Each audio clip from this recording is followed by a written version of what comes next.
Biz bugun Abdulla Abdurahim ustozninki siz bilmaydigan bir qancha ishlar to'g'riliq to'xtalib o'taylik.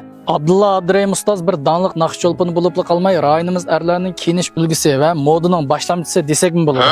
Buning ichida tilga ilishga tegishli qizil ko'ynak voqeasi, olti tugma voqeasi, ko'ynak yoqi voqeasi, konvoy ko'ynak voqeasi qatorliq bir qancha ish to'g'riliq o'rtaqlashib baqayli.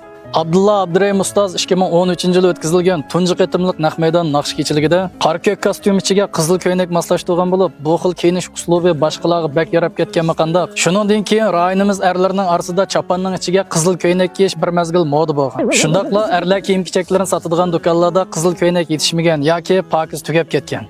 Yana bir qitimliq naqsh kechiligida Abdulla Abdurahim ustoz olti tugmalik kostyum kiyib sahnaga chiqqan cho'lponlarimizdan biri. Shuningdan keyin bu xil kostyum burulka rayonimiz tavasida kiyiladigan kostyum burulkaga aylangan va hozirgacha davomlashib kelmoqda. Abdulla Abdurahim ustoz sahna hayotida ko'p qatim ko'ynak yoqasini kostyum yoqasining ustiga chiqarib kiyish usulini qo'llangan bo'lib, bu xil kiyinish usuli orqali har xil sahna va kechiliklarda yana bir moda yiqimni barliq keltirgan va nurg'un ko'ynak yoqilarining chaponning teshig'i chiqib ketishini keltirib chiqargan. Bu xil kiyinish uslubi hozirgacha modasini saqlagan bo'lib, yoshlarning yoqtirib kiyishiga erishmoqda.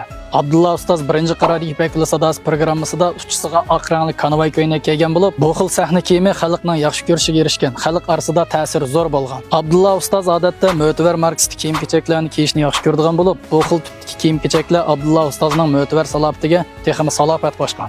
Sizningcha Abdulla ustoz erlarning kiyim kiyish iqimiga ulgu bo'la olamdi? Meni qo'shib oling, siz bilmaydigan mazmunlarni davomli so'zlab turing.